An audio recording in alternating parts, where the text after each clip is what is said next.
Sí. Bueno, hoy tenemos, sorry for the inconvenience. Today we have an exciting talk by Mark, and he will tell us about the, well, stellar mass black holes in the globular cluster Palomar 5. Please, Okay. Mark, you may start. Thank you very much. And remember that we will have a break after 15 minutes to give place to questions and comments. Okay, I'll try to make a natural stopping point somewhere in the middle.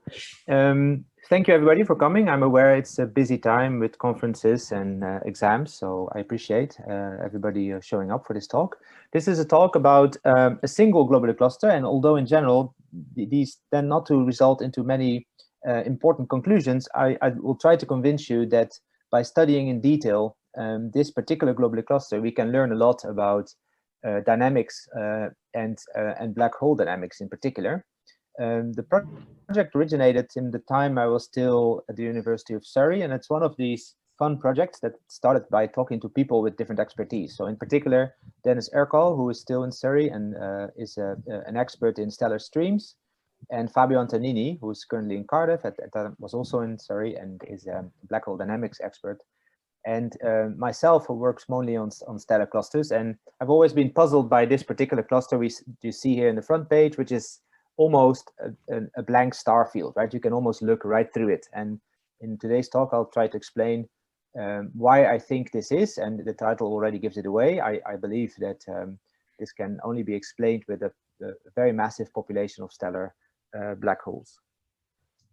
So the motivation or the question that we started asking ourselves was, now we've found all these 30, 40, 50 different streams in the Milky Way halo and towards the bulge as well. I show you here an example of Rodrigo Ibata's recent result based on Gaia DR3, I believe. And a lot of these streams are do not have a progenitor attached to them. So we do not know how these streams formed. Now, because they're quite thin, which is due to the low velocity dispersion of the stars in the stream, we call them also cold stream. The natural assumption has always been that they are the result of dissolved star clusters, which have no dark matter, and therefore a low velocity dispersion. And you can see there are a few star clusters also associated with some of these streams. 6397, which is one of the nearest globular clusters, 3201 that Jordi and Carlos have worked on, and some others, and Palomar 5 sits here. But the majority, the vast majority, and the most prominent ones, the largest ones on the sky, do not have any clusters associated with them. So it might be the most natural assumption to say that there were star clusters, but I don't think we know for sure. And the reason why I've always been doubtful about this is that there are some surviving star clusters that have no stream or no tidal deformation whatsoever. And I'm showing here quite an extreme example, 1851, which is a globular cluster that passes to within 1 kiloparsec of the center of the Milky Way. So it's almost touching the central black hole in the center. So the tidal field it experiences along its orbit is extremely disruptive. Yet in very deep photometric images, you see a nearly spherical star cluster that doesn't show any tidal deformation whatsoever. So if star clusters are the progenitors of streams, where are the streams around some of these star clusters? Now, with Dennis and a postdoc of mine, Thomas de Boer, we worked a little bit on the GD1 stream, and that's got me thinking in a particular direction. So Thomas did photometry of this stream that is seen here in the northern hemisphere, which is much larger than the Palomar 5 stream, which is you see here in the bottom left. And there's also no progenitor known for this stream. And Thomas did a deep photometry and extrapolated the stellar mass function to estimate the total mass in the stream. And then he asked me, what would be the mass of a star cluster disrupting completely on this orbit? Because we do not know of any progenitor. And to my surprise, I found by doing some modeling that the most massive star cluster that can completely dissolve within 12 gigayears is about 5 times less massive than the total mass in the GD1 stream. So then I realized we are missing something in our models, and so again I was asking the question, what was the progenitor of GD1? Now, Palomar 5 is, as I said, quite unique because we have a star cluster and a stream associated with it. So we can study in detail both the progenitor of the stream and the stream itself. So in that sense, it's sort of a Rosetta Stone for understanding stream formation in the stellar halo. Now, the tails have been found earlier by Sloan, more than a decade ago, by Odenkirchen and Eva Grebel and her group. And ever since, we look deeper and better at the stream. We find more extensions. There's also some peculiarities, a bit of a kink here in the stream, and an underdensity here and an underdensity there. I will skip over some of these details and mainly focus on the bulk properties. So the total mass of stars in the stream and how they follow their orbit. And at the same time, I'd like to understand the structure of the cluster. So if we can come up with an explanation for both how the stream looks like and the star cluster, we would have a first step towards a better understanding. Now, the cluster is shown here, a density profile, something that doesn't look perhaps very insightful to non-experts, but the thing to realize, if you compute what is the average density, let's say within the half light radius, so the radius that contains about half of the stars, it's less than a solar mass per cubic parsec. It's around 0.1, and that's the same stellar density as we have in the solar neighborhood, right? So the average distance between stars in this star cluster is the same as from the Sun to Proxima Centauri, which is extremely low density for a self-gravitating system. Now, and the pericenter of this orbit comes actually quite close to the solar radius. So that means that every time this cluster crosses the disk, the density of the cluster and the density of the surrounding field are comparable. And that's one of the reasons it's losing stars so quickly, because the tidal field is very disruptive for the cluster. So here you see the orbit in the last few hundred million years, and in the future few hundred million years, the cluster sits above the plane very well at a distance of about 20 kiloparsecs from the Sun. And it's going to cross the disk in the next 100 million years or so. And it also had the disk crossing around 100 million years ago. And both of these were quite close to the solar radius at 8 kiloparsecs from the Sun, from the galactic center. Now, there has been some modeling done of this stellar system, and this was done by Walter Danin quite soon after the stream and the cluster were studied with Sloan. And they came up with an explanation where the cluster basically started with very fluffy or low density initial conditions. And so you have a star cluster that is almost entirely filling its rush volume, comparable to a binary star that is overflowing its rush lobe. And they show that then you have an escape rate, which is about an order of magnitude higher than what you get from the more vanilla star cluster models, where clusters start denser. And two-body relaxation is causing the clusters to lose stars over the tidal boundary. Now, although it's a very nice model that explains a lot of the features, so it gets the stream right, and if you look at the mass evolution here, it gets the correct mass. But there are two problems I felt always are a bit uncomfortable by this explanation. One, there's a fine-tuning problem. The cluster dissolves the next time, so in 100 million years, it crosses the galactic disk. So we were extremely lucky to see this cluster just 100 million years or less than 1% of its total lifetime before it dissolves. And in addition, Palomar 5 has some features that are reminiscent of a collisional evolution. So where two-body effects and two-body relaxation are important. So one is that the stellar mass function is flatter than the Krupa IMF. So that means that it formed like that, which I feel is also uncomfortable, or it lost low mass stars, which is very typical in star clusters because two-body effects tend to accelerate the low mass stars more than the high mass stars, so they escape preferentially. Mark, excuse me, how this mass is measured? So this in the n-body model is simply the total mass, because these are all stars with the same mass, and in the cluster it's a photometric mass. So they count stars and then they convert photometry into stellar mass and extrapolate. So here we can see down to approximately 0.4, 0.5 solar masses. So and if you measure the slope between 0.5 and 0.8 solar masses, It's significantly flatter in this cluster than what you expect from a cell beta or Krupa IMF.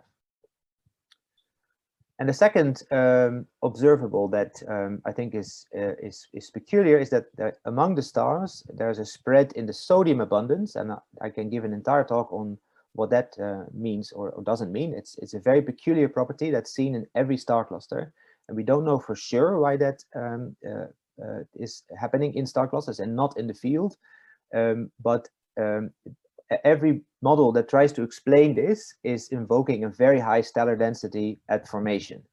So explaining the sodium spread in Palomar 5 while it forms with such a low density would create a new problem in trying to understand these multiple populations. So my thinking was that there must be another explanation where we invoke different physics or add new physics to the model of Walter Daenen. And a few years ago, actually, well before people even thought about or detected gravitational waves from dynamically formed binaries, there was already work done, or even knew about black holes in star clusters. There was already work done about the effect of a black hole population in star clusters. And it was somewhat of an academic exercise where in your prescription for stellar evolution, people would simply switch on and off the natokicks that black holes receive after formation. And if you then, for example, look at the expansion, so the radius of the star cluster as a function of time, which is this study by Dougal Mackey, they did this to explain the strong expansion that you see in the LMC star clusters. If you just leave the black holes in the star cluster, these clusters tend to continue their expansion all the way to 10 gigayears. Whereas clusters without black holes, they start to shrink at some point again because of core collapse. At the same time, you see that the evolution of the bound mass, so these are 3 different models with different initial numbers of stars, of star clusters evolving in the galaxy. And again, you switch off and switch on the supernova kicks. And if you leave in the black holes, these clusters dissolve very quickly. Now, to me, combining these 2 things seems quite a natural explanation for Palomar 5, right? You can explain a very strong expansion with black holes, and you can explain a very high mass loss rate and therefore a tidal stream. So, but are there black holes in globular clusters? And there are 2 reasons to doubt this. One is that we know that after supernova, at least the neutron stars, they receive quite a large kick, and also for the black holes, people have invoked kicks to explain, for example, the distribution of X-ray binaries above the galactic plane. Some of them are so high above the plane that a natal kick is required to explain this. And secondly, even if they would stay in the star cluster right after supernovae, there's been this idea by Lyman Spitzer from the 60s that the star clusters would then very quickly segregate to the center because of dynamical friction. And in an attempt to achieve equipartition with the stars, they would become so dense that they become self-gravitating and they dynamically eject each other very quickly. So up until about 10 years ago, most people thought, well, these black hole populations in clusters are probably very unlikely. But then with very deep radio VLA observations, Jay Strader, who was looking for intermediate mass black holes and didn't find any, he found a few candidates of very, very dim sources in the centers of globular clusters. And these could only be explained by masses well above neutron stars. Therefore, they are black hole candidates. And after that, a few detached binaries with dark companions with a minimum mass above 5 solar masses were found. So here you see a multi-epoch survey of radial velocities of stars in this globular cluster, 3201. And some of them have radial velocity variations of more than 100 kilometers a second. And with that, you can, if you only have this information, you can derive a minimum mass of the companion. And if it's not seen, and the minimum mass is above 5 solar masses, the natural conclusion is that these are very, very strong candidates to be stellar black holes.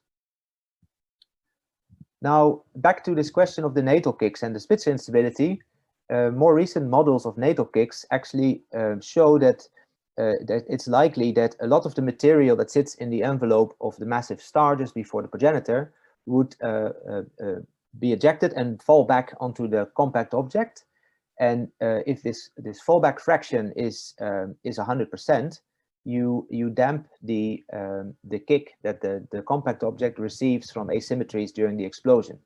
And in these models, about 70 or 80% of the black holes have 100% fallback of material and therefore do not receive any kick at all. And here you can see the black hole mass as a function of the progenitor stellar mass. And you can see that between 40 and about 100 initial mass, so 15 to 40 solar masses in the black hole mass, you keep all of the black holes. And about the Spitzer instability, some theoretical work showed here that actually the black holes do not become self-gravitating in the center and slingshot each other out of the cluster.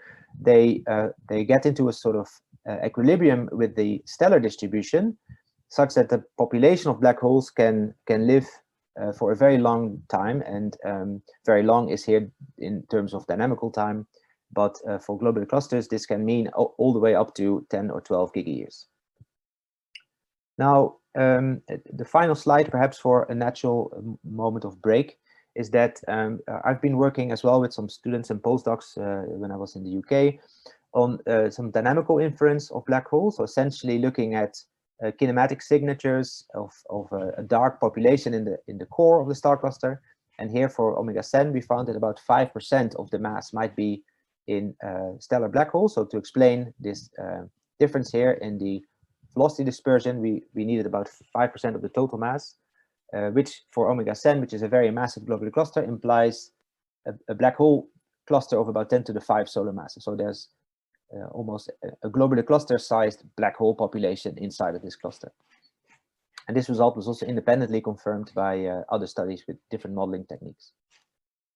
So I think I'll leave this slide now for maybe an intermezzo for some questions. This is an overview of different techniques or different colors or different models trying or measure the mass of black hole populations in globular clusters.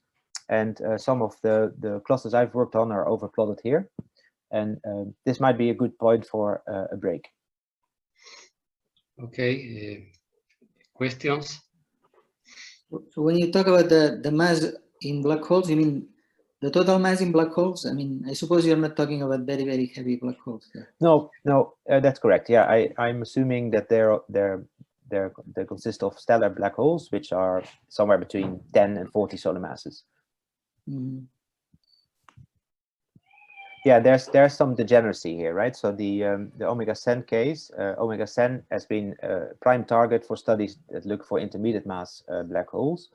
To some extent, the signal of a single black hole is comparable. It's not quite, because the single black hole case predicts slightly different features in the velocity dispersion. You expect it to be rising a little bit more rather than having a flat, elevated dispersion. But these model predictions are also certain. So within the data error bars, I think there's a lot of degeneracy still between a single mass black hole and the stellar mass black hole population.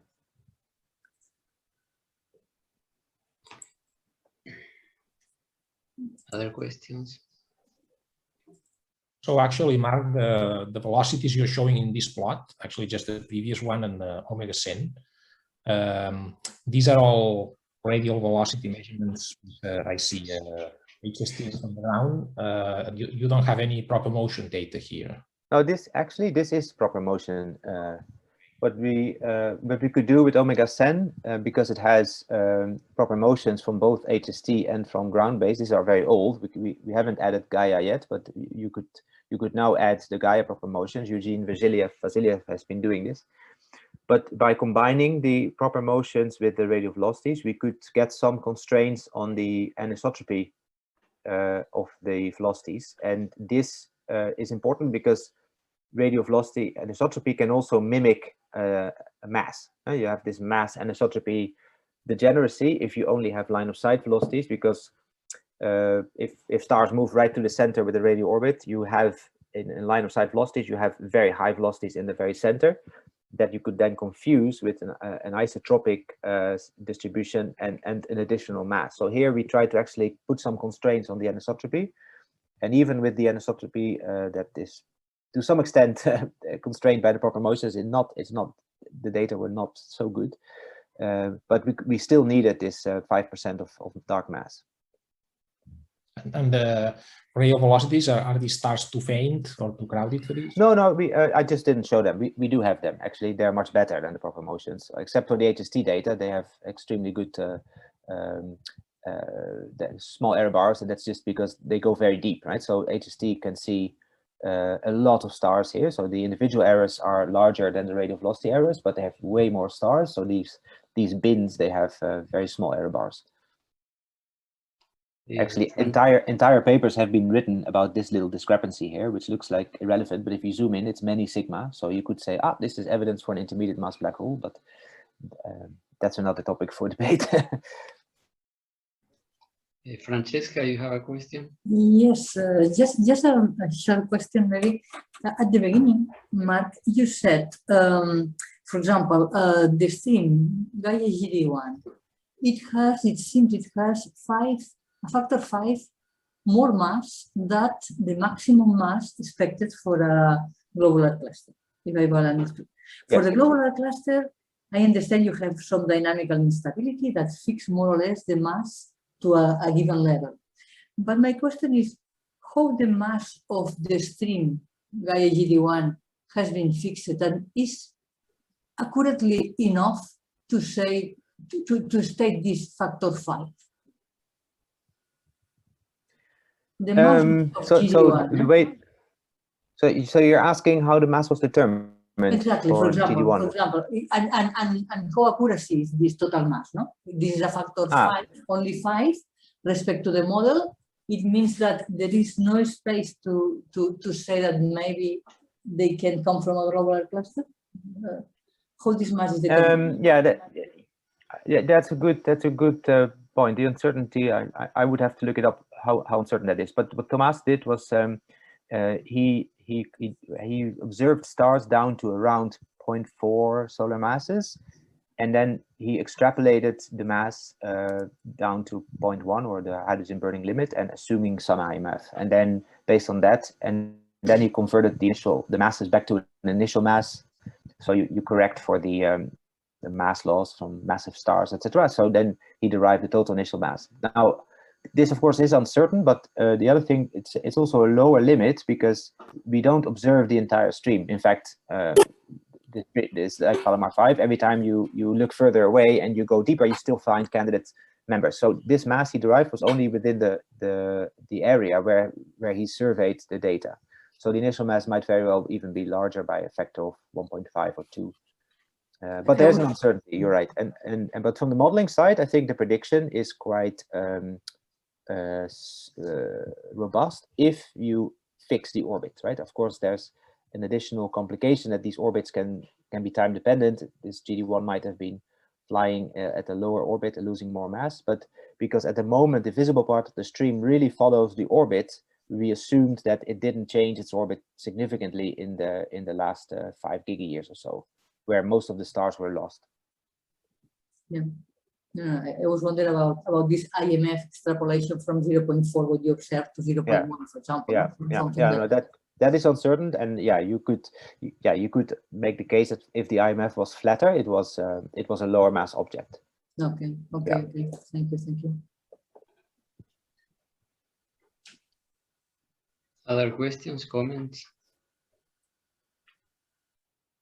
I'm curious about a picture that you showed of star cluster near the center of the Milky Way, and it had a peculiar appearance because it had a clock in the middle and contour. Yes, yeah, there's a clock in there. That's correct. Yeah, that's I hadn't even thought of that. It looks like a clock. Yeah, no. So the inner part wasn't done with this survey because they tried to extract the light of individual stars, and in the center, this is a very wide field ground-based imaging. In the very center, they don't resolve this individual star, so they just throw it away. These arrows are presumably fits of the position angle when fitting something flattened, or actually, but I'm not 100% certain. So the study focused mainly on the outer parts, trying to look for tidal tails, and the sort of Mickey Mouse ears are the four pointings of the DECAM imager, which it it's not an exact square, so it's sort of like a circle with individual squares in it. So I see. Sorry, Mark, this is the first image from the camp of a globular cluster inside the disk or near the center. Is the first image, or you have other images that they are telling us that there are no tails? No, this is, I should have put the reference, I apologize. It's by Pete Kuzma, who worked with Gary Da Costa, and they've surveyed a bunch of clusters, and some of them, they focus there on the fact that they possess extended halos, so that the stars go out quite far. Yeah. But in most of them, they are spherical. They're nearly round, and that to me is the puzzle. Like, why is it that? Because and that's not true for every star cluster. There are star clusters that have sort of an S shape, and that's very typical for the effect of tides, because on two sides you have a Lagrangian point, and you can get stars that escape through these Lagrangian points. And if you go very, very deep, you start seeing them. But there are star clusters where you don't see anything. So some people have proposed that perhaps this is because there's a dark matter halo around these star clusters. I'm not very comfortable with that idea, but who knows, right? I just think that these are much denser. So this cluster has a radius of about 3 parsecs. And for any orbit, even if you pass by the galactic center extremely close, you can find a density where tidal perturbations will still be small, right? So you need also a size that becomes comparable to the tidal radius to really see the tidal disturbance, and that's not the case here.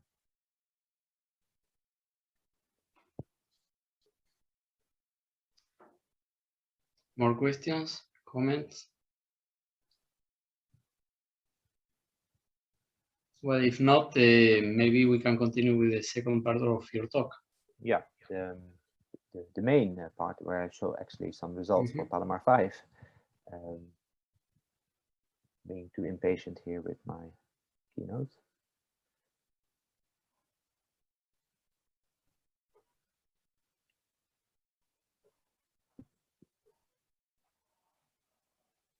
Apologies for this slight repeat.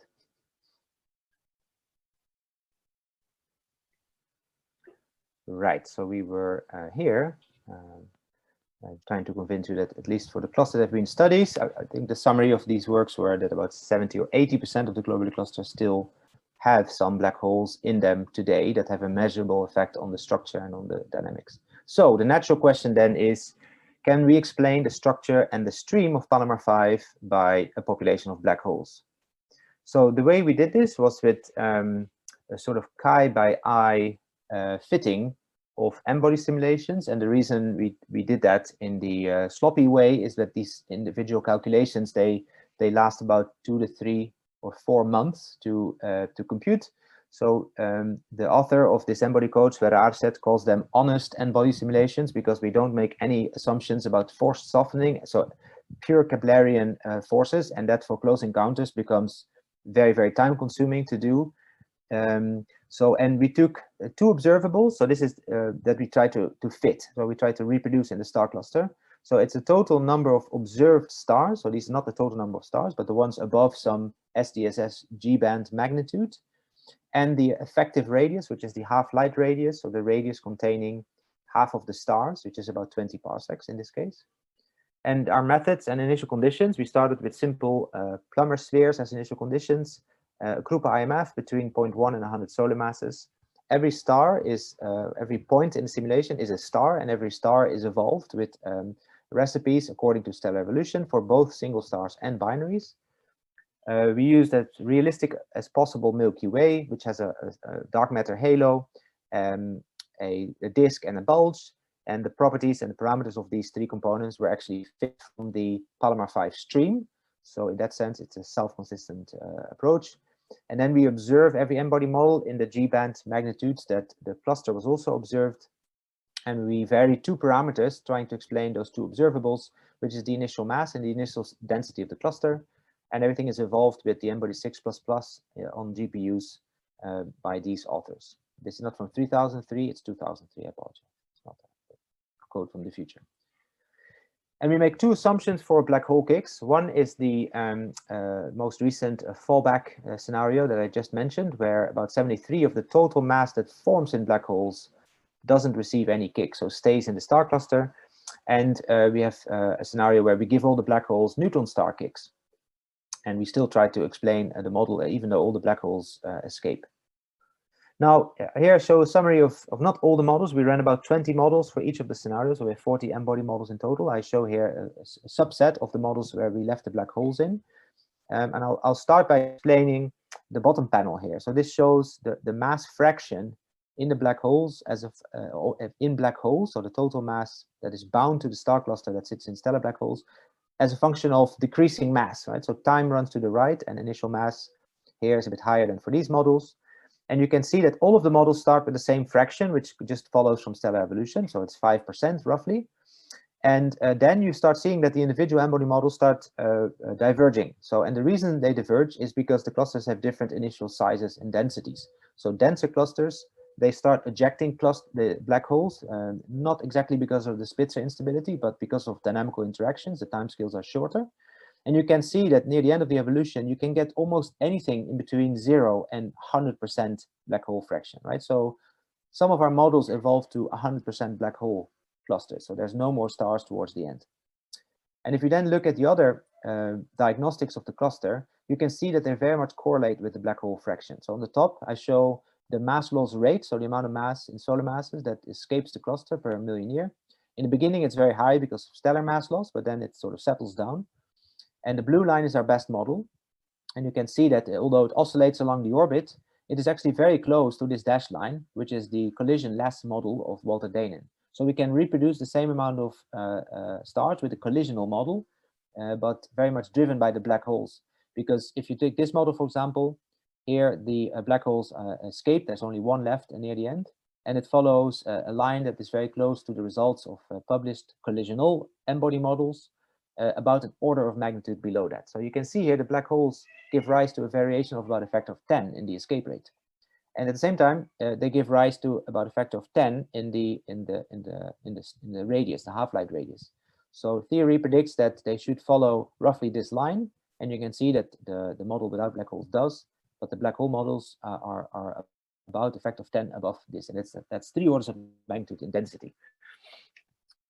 Now, there's a bit of a chicken or an egg. I think the order is that black holes inflate the cluster, so that's why the radius is large, and as a consequence, the mass loss rate or the escape rate is high. So you lose stars because the cluster is filling the Roche radius more. So here I compare our best model to some of the observations. So this is the stellar density profile, so only the G above the G band of SDSS limit. You can see the density profile is very nicely reproduced. We do not fit on this. We just fit on the number of stars and the radius, but also the distribution of these stars is very close to the observations. Then it follows the stream track as it should, because we derived the orbit from the cluster itself.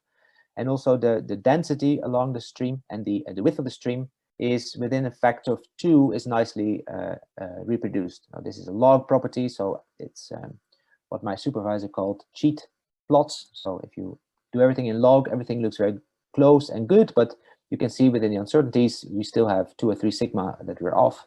But the bulk properties, the decline and etc., they are reproduced, apart from these bumps and wiggles I mentioned earlier. Now, this model has currently about 20% of its total mass in black holes. So we started with about 5, and then over time, stars were stripped very efficiently, while the black hole sat in the center, somewhat protected from this tidal stripping. And this cluster, it's on its way to a black hole cluster. Now, honesty admits that we also found a cluster without black holes that give very similar results. It's about twice as massive and an order of magnitude less dense. And I'll come back to the comparison on how we can distinguish between these two. But first, I'm aware I'm a little bit slow, so I'm going to hit the gas pedal a little bit. I show here 2 properties of the size of the cluster, the one that we tried to explain, and the number of stars in the tail of the stream, as a function of the mass fraction at the moment the cluster has the mass of Palomar 5. And you can see that they both correlate very strongly, and my interpretation is that's a causal relation. So the black holes, they inflate the cluster, and therefore you get larger streams, more prominent streams, if the cluster is stripped more efficiently. Here's a comparison applying some SDSS background similar to the observations. And you can see if you have a much lower percentage of only 1 or 2, you barely see the stream. You really need these 22% to have a visible stream on the sky. Now, as I said, we actually can find a match with the data if we don't have any black holes. So that that's a little bit uncomfortable. Actually, the properties are very, very similar. But as with the Denon models, we have the same 2 problems as before. So if we look at the models without black holes, the probability we tried to estimate what is the probability, assuming some initial conditions for the masses and densities of globulars, that we see a cluster like Palomar 5 with black holes is about 1 in 100. So given that we have 150 globular clusters, this is a very probable outcome. Whereas the range of initial condition parameters that is allowed by the error bars is so small that we only expect 1 in 100,000 to see a cluster like Palomar 5 if we adopt this no black hole scenario. And furthermore, explaining some of these other features of Palomar 5, which really require high initial densities, is much easier if we allow for black holes. I think I'll skip over the mass function because of the time and go to the predictions we make. So we put out a prediction saying that if the cluster has black holes, we should see an elevation of about 50% of the line of sight dispersion. So here you see a fit to the n-body model with a simple King model, and a fit to the competing model without black holes. And here's a prediction for the velocity dispersion. Now, the n-body model with black holes lies 50% above that. That sounds a lot, but it's only 200 meters per second. So it's difficult, but it's not impossible. So we're currently thinking about an observing campaign to get more radial velocities and try to measure this difference.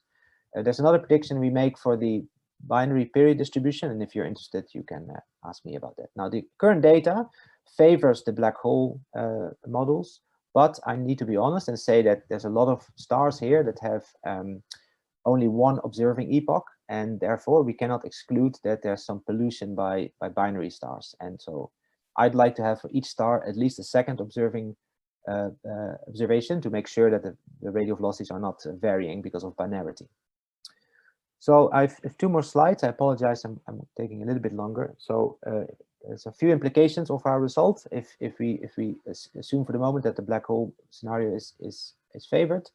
That if clusters really lose stars at a rate about an order of magnitude higher than our previous models, then it's much easier to understand the mass distribution of globular clusters.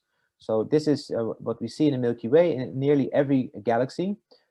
Typical mass of a globular cluster is about 10 to the 5, but young clusters form with a much steeper power law distribution, and people have always been unable to evolve get rid of these low mass clusters by dynamics. So there's just not enough mass lost. Black holes can perhaps do this, and that's something I'd like to look into in the future. So we also propose a stream formation scenario. So the most likely progenitors of the streams we've seen without progenitor are probably extended, very black hole rich clusters. And we also provide some input for theories on globular cluster formation that fluffy clusters might also have formed with similarly high densities as all the other clusters. And finally, it has some implications for gravitational waves, because we can now use not only the structure of globular clusters, but also the streams to constrain the evolution of black hole populations in globular clusters. So I'll leave you with the conclusions. Black holes are very ubiquitous in globular clusters. We add streams as a new tool to constrain the history of dynamics and of black holes in clusters that still survive, but also in dissolved star clusters. And what I'm working on now and in the next few years probably is trying to combine all these things and constrain binary black hole dynamics in dense stellar systems. So I apologize for the somewhat delay. And while you're thinking of a question, this was just the trailer, and now you get the movie. On Monday, we have a press release on this result. So you are the lucky audience who can see it 3 or 4 days in advance. So this is our model. Initially, we throw out some black holes. You can observe, this is in the middle, we see the star cluster projected on the orbital plane. On the top right, you see the orbit in the galaxy. And in the top left, you see a zoom in on the star cluster. So I had to speed up a little bit the middle part. So the first 8 or 9 gigayears, not much happens. Very slowly the stream develops and stars are escaping, but the cluster is not large enough. And then around 3 gigayears before now, the size of the cluster becomes so large that stars start escaping very efficiently. So about half of the stars escape in the last 3 gigayears. And at 11.5 gigayears, which is today, we have the stream as we observe it, with about 20% of the mass in the cluster in black holes. And then, as I said, in about 1 gigayear or so from now, we are left with a tiny black hole cluster with about 20 or 30 black holes. And that cluster then dissolves very similarly to the stellar cluster. So you get a very thin stream of black holes following the stellar stream until it's all unbound. All right, apologies again for the slight delay, and thank you for your attention. Hey, thank you for this very nice talk. And just a question about your last movie. Was this simulation was used using the real data from PAL5, no? Yeah, well, this is an embodied model, but at the moment so what we did to get the initial conditions is we took the proper motions and the line of sight velocity of the cluster in the galaxy. We used a mass model for the Milky Way, so a 3-component Milky Way with a disk, halo, and a bulge that was fit to the stream of Palomar 5 by Dennis Ercole. And then we evolved back the cluster in time to an age of 0 at 11.5 gigayears ago. And then we forward model with embody to arrive at the age of the cluster to arrive. So this cluster is exactly the same proper motion and line of sight velocity in the Milky Way as the real cluster. And yeah, and then we varied the initial conditions to find a cluster that looks in structure and in stream, it looks the same way as the real cluster. Okay, thanks. Questions? No, well, I have some basic questions. I mean, why are the streams so thin? And do they follow the trajectory of? Yeah. Of the so cluster? so the width of this stream is almost entirely determined by the velocity dispersion of the progenitor. So if the velocity dispersion is low, which in this case it is, it's probably below 1 kilometer a second. The dispersion in the tail is of that order. So if they would escape with 0 dispersion and the cluster was on a circular orbit, they would almost entirely follow the orbit. There's a slight offset. You can see that the leading tail, the one that goes ahead of the cluster, is a little bit below the cluster orbit, and the trailing tail is a little bit above it. And that's because the Lagrange points are offset from the little bit from the orbit, right? So here the galactic center is pointing is on the bottom. So you have an L1 point here and an L2 point there. And that's where the stars escape. So you get a slight offset from the streams from the orbit. But to first approximation, you could simply, and that's how people started, you could just fit an orbit to this, and then you get some information about the Milky Way potential. Thank you. Well, we have several questions. Francesca? Just a short question, Mark. About the stellar evolutionary model you used in the embodied simulation, you use this Hartley 2002 model that is very complex when you have the system, the binary system, imagine, and then evolves on the HR diagram. But which is the recipe for the distribution of binaries in the system? So we didn't put in any primordial binaries in the star cluster. This is mainly, well, it's to some extent because that saves us a lot of computing time, because if you add a lot of binaries to the simulation slows down a lot.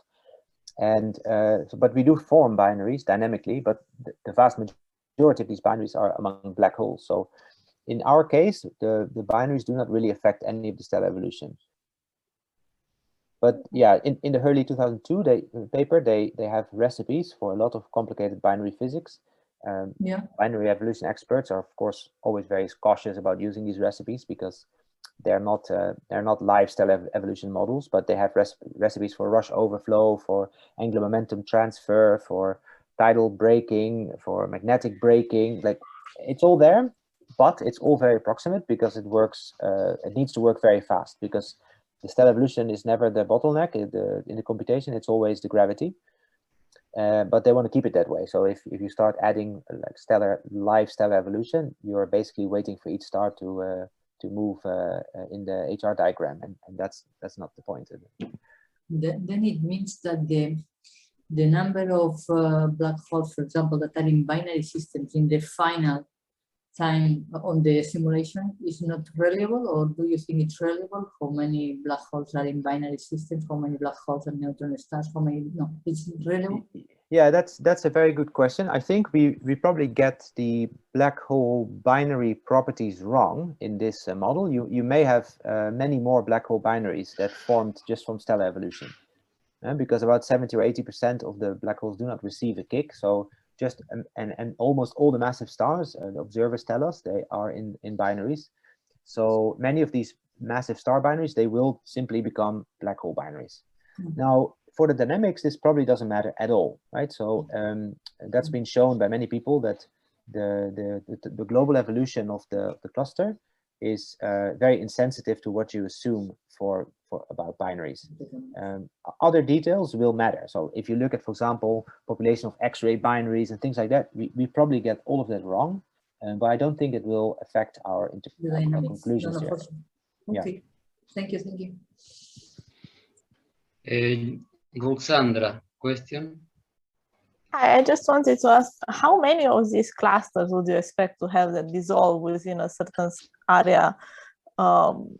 Do like all clusters should go through this evolution and eventually dissolve, or only some of them? And if the black holes produced as the cluster evolves, could they be like LIGO sources or LISA sources? Not sure. Yeah, that's actually a really good question, and I didn't have time to say something about that. So we did try to estimate whether or how many streams were contributed by the Milky Way globular clusters, because there's more clusters that look a little bit like Palomar 5. Palomar 5 is quite extreme in its density, but there's others slightly more massive and a little bit denser. But if you make some cuts in the mass density regime, we estimated that there's about 20 or 30 extended clusters that dissolved in the past, and we know about 30 thin streams, so it's very, very back of the envelope rough estimate. Okay, but these are all within the Milky Way. This was in the Milky Way, yeah. All within the Milky Way. So if you look at other galaxies that are similar, would all of them have like 20 or 30 clusters or more, or do they depend on galactic structure, or yeah, you know what it depends on? Yeah, so that's a good question actually. I think the honest answer is I'm not 100% sure, but in the LMC, as I just showed before, there is a population of very large old star clusters, and there has been this explanation of models with black holes trying to explain that, and also showing that's very hard to, almost impossible to explain these sizes if you don't put in any black holes. And in M31, there's also a population and even more extended star clusters than PAL 5. They have size of about 30 parsecs, and some of them are more massive. Now, whether that can be due to black holes, I'm not sure yet. I would have to try to model these, but they are a little bit beyond the limit of what we can do with direct M-body, because Palomar 5 has a mass of about 10 to the 4 and an initial mass of about 10 to the 5. That's just doable with graphics cards and a fast code, but not much more than that, because the computation time scales with the n squared, so a factor of 2 is already very challenging. Jordi? Yeah, thank you. So thanks, Mark, for this very interesting talk. And I wanted to ask also that actually, Carlos Garcia is also here, and he also has made, I think, some list of members of the stream for this cluster, so that basically Gaia stars that from their proper motion, you can say that they are very, very likely stream members. So then, as we have more accurate proper motions and radial velocities for these stars, I just wanted to ask a bit more in detail. So how can we use those? I mean, we see, how the velocity dispersion in the stream increases, or the velocity difference changes along the stream. How can we use those to infer anything about these dynamics inside the cluster? Yeah, that's a really good point. I think what's really powerful about Carlos's findings is that they are so far away from the progenitors, right? So that really is it. Basically, the distance is linearly correlated with time. So the further you're away, the longer ago these stars escaped. So there is some memory of for example, the mass of the cluster at that time. So Dennis has done this with models that do not evolve clusters, but you basically release particles on a Lagrange point, and you don't have an actual cluster. You have some recipe for how quickly stars are escaping, but you need to assume a mass of the cluster. And he's shown that like the width of the stream along the orbit, or further away from the cluster, provides information about the mass of the cluster at that time. And that I still find that extremely cool to think about, that you can fit on basically the mass evolution of the cluster by looking at how the width of the stream evolves. The big uncertainty here, the degeneracy, is of course if you have additional heating mechanisms, which is a highly debated topic in the dark matter community. So dark matter might be clumpy, and clumpy dark matter is also interacting with this stream while it moves away from the star cluster, and that also would fan the stream out a little bit. So you get some degeneracies with these completely different astrophysical ingredients. But yeah, finding stars, I mean, maybe the number of stars is a first thing to look at. Like, how many stars do you actually find so far away? Because you can compare directly with a model how many there should be, given the present day mass and some assumption about the history of mass evolution. Mm-hmm.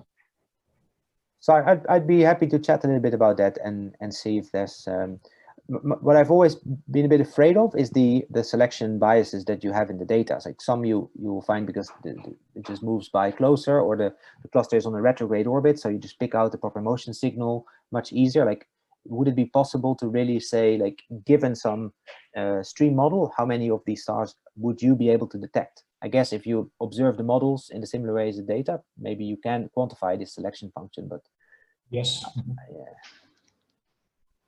Yeah, that might be probably all hinges on that. Like, how well can you understand what you cannot see? And but if that's possible, then it might be a powerful way to constrain the past evolution of these clusters. Other questions? Just some basic question. In the simulation, is it relevant for the dynamics if the black holes have angular momentum, the black holes that you put in have angular momentums or not? You mean inside of the cluster, like if they rotate or spinning black holes? Yes, spinning black holes, yeah. Well, for the bulk picture that I'm having here, I don't think so. I mean, what will change is, of course, when they get, if they would merge, if you get binaries that reach coalescence, the spin will affect the GR kick that the remnant gets, and that has a tiny effect on the mass function of the black holes inside or outside of the cluster. So, but that, I don't believe it will affect much the global picture that I set out here. I didn't use any post-Newtonian physics here, so the black holes here couldn't even merge. I did look back at the ejected binaries to see whether mergers would happen. I think that partially answers now Ruxandra's second half of her question. So even though it's full of black holes, it's a relatively low mass cluster, which is not that dense. I estimated that in some of these models, maybe 1 or 2 black hole binaries would have merged. So because there's a contradiction here where if you have that many black holes, you evolve to this very fluffy cluster conditions where the binaries are just not so bound. And so the semi-major axis of these dynamically formed binaries is proportional to the dispersion of the cluster. So when you have a fluffy cluster, you have very unbound binaries, or like loosely bound binaries as well. So for gravitational waves, directly, this cluster doesn't contribute very much. Okay, thank you. Any other questions, comments?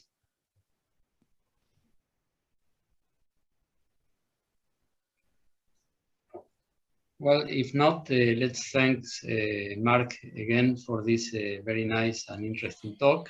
And You're welcome. And we meet next Thursday for another internal seminar. Thank you very much to all people for participating. Bye. Yes, thank you. Bye-bye. Bye.